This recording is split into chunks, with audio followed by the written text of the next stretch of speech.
Oi, pessoal. Estamos de volta agora para a correção da questão de número 70. E a questão 70 tem um enunciado cumprido que diz assim: a ideia da inaplicabilidade da lei inconstitucional é uma decorrência do princípio da hierarquia das leis. Na ordem jurídica interna, a Constituição é a lei suprema, a matriz de todas as outras manifestações normativas do Estado. O Parlamento ou o Congresso é, no regime constitucional, mero e simples mandatário, cujos poderes se encontram enumerados no instrumento formal do mandato, que é a Constituição. Não lhe é possível, pois, juridicamente, praticar atos em contradição com os dispositivos constitucionais, porque, assim agindo, estaria excedendo os limites de sua competência. Todo ato que lhe for contrário é destituído de valor jurídico. Lúcio Bittencourt, O Controle Jurisdicional da Constitucionalidade das Leis, Rio de Janeiro, Forense, 1968, páginas 63 e 64. Com auxílio do texto acima e da teoria do controle da constitucionalidade das leis, julgue os itens seguintes e assinale a opção correta. Letra A. Apenas a inconstitucionalidade material gera a nulidade da lei. A inconstitucionalidade formal permite a sua aplicabilidade condicionada. Isso está errado, não é? A gente sabe que, quando estudamos controle de constitucionalidade, a gente sabe que a lei que surge sob a égide, já sob o império da Constituição atual, deve guardar uma compatibilidade com essa Constituição, tanto material quanto formal. Ou seja, não só o conteúdo do ato legislativo, o assunto de que ele trata, deve ser compatível com o que a Constituição diz sobre aquele tema, se disser alguma coisa, naturalmente. Não é possível, portanto, que a lei venha dizendo cinza e a Constituição dizendo branco sobre o mesmo assunto. Há que haver uma identidade de cor, de conteúdo, absolutamente compatível com o texto constitucional. Então, o conteúdo material é exigido. Além disso, a norma deve ser rígida também, sob o ponto de vista formal, ou seja, o processo legislativo deve ser observado dentro daqueles parâmetros estabelecidos na Constituição.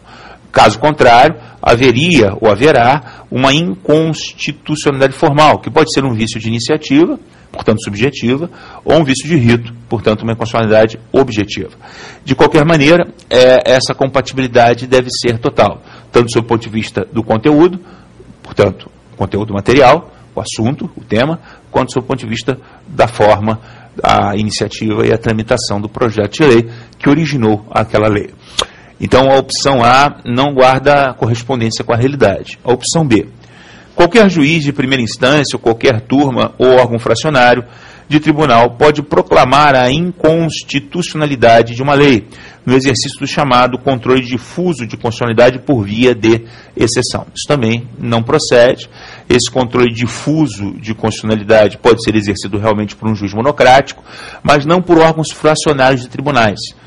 A regra geral, prevista no artigo 97 da Lei Maior, afirma que há uma cláusula de reserva de plenário e apenas o plenário ou o órgão especial daquele tribunal, conforme o caso, pode, em princípio, conhecer e declarar incidentalmente a inconstitucionalidade de uma lei.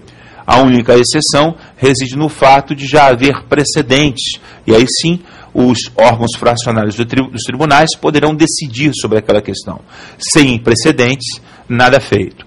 Portanto, meus amigos, estamos diante de uma situação onde a opção B também não guarda correspondência com a realidade. Vamos à opção C. Mesmo que apenas parte de um artigo de lei seja inconstitucional, o julgador deverá necessariamente proclamar a inconstitucionalidade do texto integral do artigo. Também não é verdade. Né? Aqui o candidato tem que tomar muito cuidado, né? Há uma tendência do candidato a confundir dois temas que são diferentes. Quando estudamos processo legislativo, nós vimos no artigo 66, parágrafo 2º, que o veto do presidente da República, o veto parcial do presidente da República, tem que incidir sobre o texto integral de parágrafo, inciso, artigo, a linha, etc. Não é possível que o presidente vete uma palavra isolada. Isso é uma coisa, o veto parcial não pode incidir sobre uma palavrinha isolada, uma expressão isolada. Coisa diversa é o que trata aqui a opção. A opção trata da declaração de inconstitucionalidade parcial com redução de texto. Nesse caso, o Supremo Tribunal Federal, por exemplo, numa ação direta de inconstitucionalidade, pode entender que o advérbio de negação não, no meio de um parágrafo de uma lei, é inconstitucional. E declarar apenas a palavrinha não inconstitucional. Isso é perfeitamente possível. Ou seja, a declaração de inconstitucionalidade parcial com redução de texto pode incidir sobre expressão ou palavra isolada no meio de um dispositivo legal. O veto parcial, não.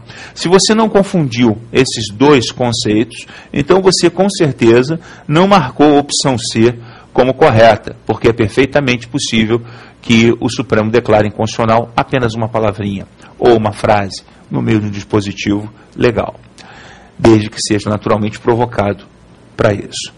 Letra D. Se o Supremo Tribunal Federal, apreciando o mandado de segurança, proclama a inconstitucionalidade de uma lei, essa decisão por si somente produzirá efeitos para as partes envolvidas no processo. Não, é evidente que nesse caso, se a questão trata de mandado de segurança, é uma arguição incidental. E na arguição incidental, o efeito da decisão, em princípio, por si, como diz aqui a assertiva, se limita às partes litigantes, àquele autor, àquele réu, naquela relação processual concreta. Então, essa opção de dado é a opção correta, mas vamos analisar a opção E, que diz assim: no controle difuso, o julgador somente pode proclamar a inconstitucionalidade de uma lei se uma das partes litigantes ou o Ministério Público expressamente o requererem. Não é verdade. Diante do juízo monocrático, do juiz de primeira instância, o próprio juiz, de ofício, independentemente de provocação de autor de réu ou do Ministério Público, como fundamento da sua decisão monocrática, da sua sentença, pode reconhecer para uns, declarar para outros a inconstitucionalidade de uma lei, incidentalmente falando.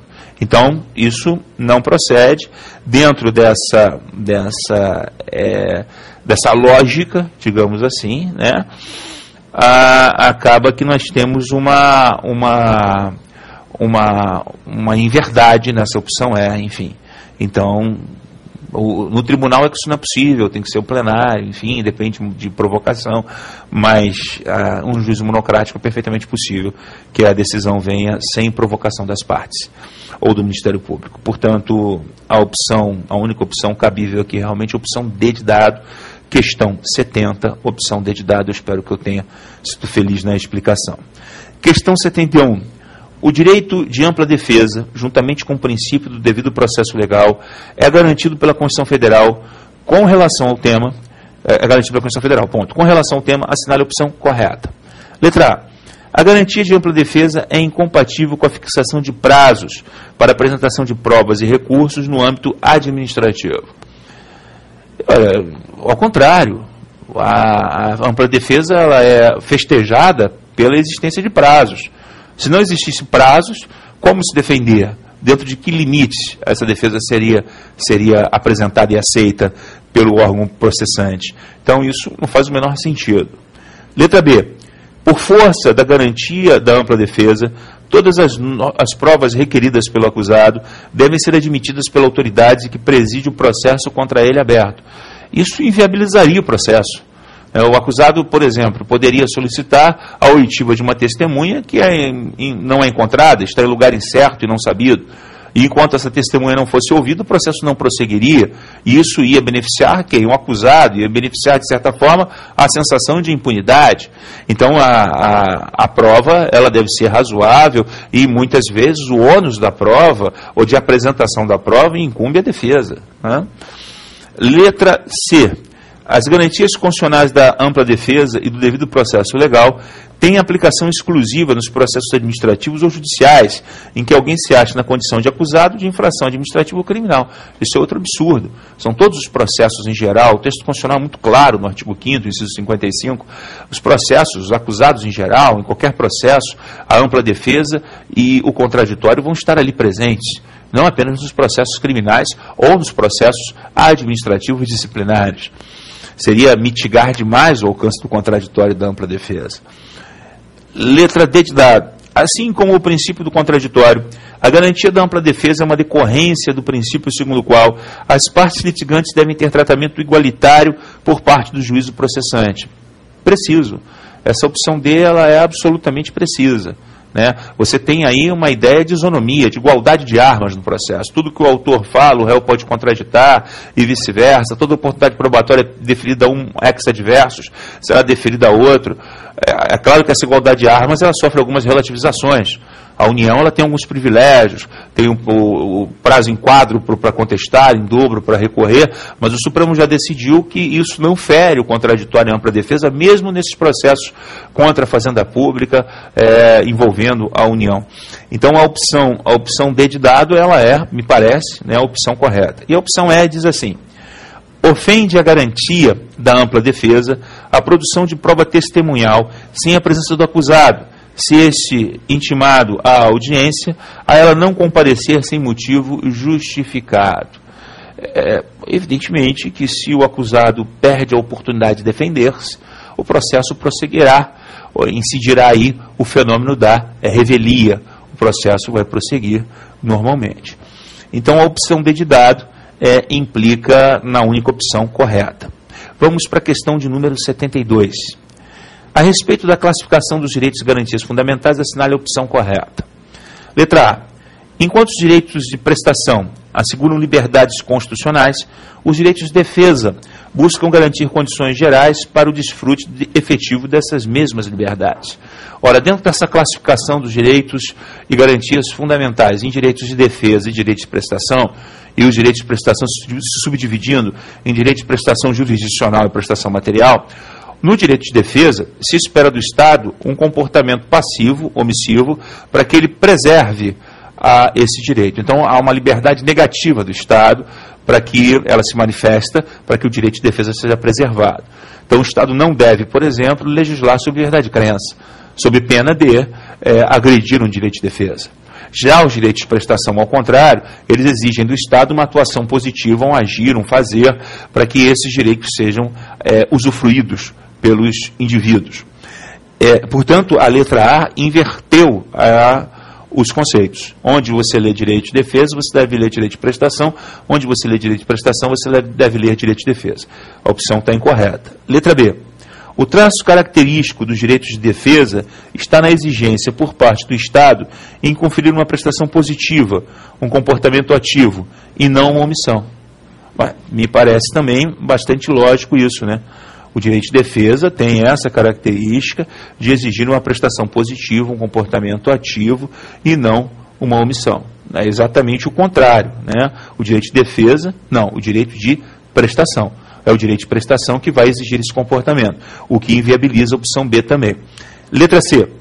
Os direitos de garantias fundamentais possuem, dentre outras, as seguintes características: inalienabilidade, imprescritibilidade e petrificação. A opção está errada porque ela fala em direitos e garantias fundamentais como gênero. Se a opção dissesse os direitos e garantias individuais possuem essas seguintes características, enquanto espécie, a opção estaria correta. Não se esqueça que o título 2 da Constituição vem com a rubrica Direitos e Garantias Fundamentais, e esses direitos e garantias fundamentais se apresentam em 5 espécies. São 5 capítulos, 5 modalidades do tema Direitos e Garantias Fundamentais. O capítulo 1 com direitos individuais e coletivos, o capítulo 2 com direitos sociais, o capítulo 3 com nacionalidade, o capítulo 4 com direitos políticos e o capítulo 5 com partidos políticos. Então nós não podemos tomar o gênero pela espécie. Você erraria essa questão se assim procedesse. Então a opção C também está errada por isso. Opção D de dado. Os direitos de defesa vedam interferências estatais no âmbito de liberdade dos indivíduos e, sob esse aspecto, constituem normas de competência negativa para os poderes públicos. Exatamente, é isso que caracteriza o direito de defesa. E a letra E finaliza: os direitos e garantias fundamentais não poderão ter como destinatários pessoas jurídicas de direito público ou direito privado. A gente sabe que isso é falso. A doutrina e a jurisprudência estão aí a desmentir essa afirmação. Portanto, na questão 72, a única opção correta é a opção D de dado. Ok? A gente volta na próxima aula corrigindo mais questões. Até lá!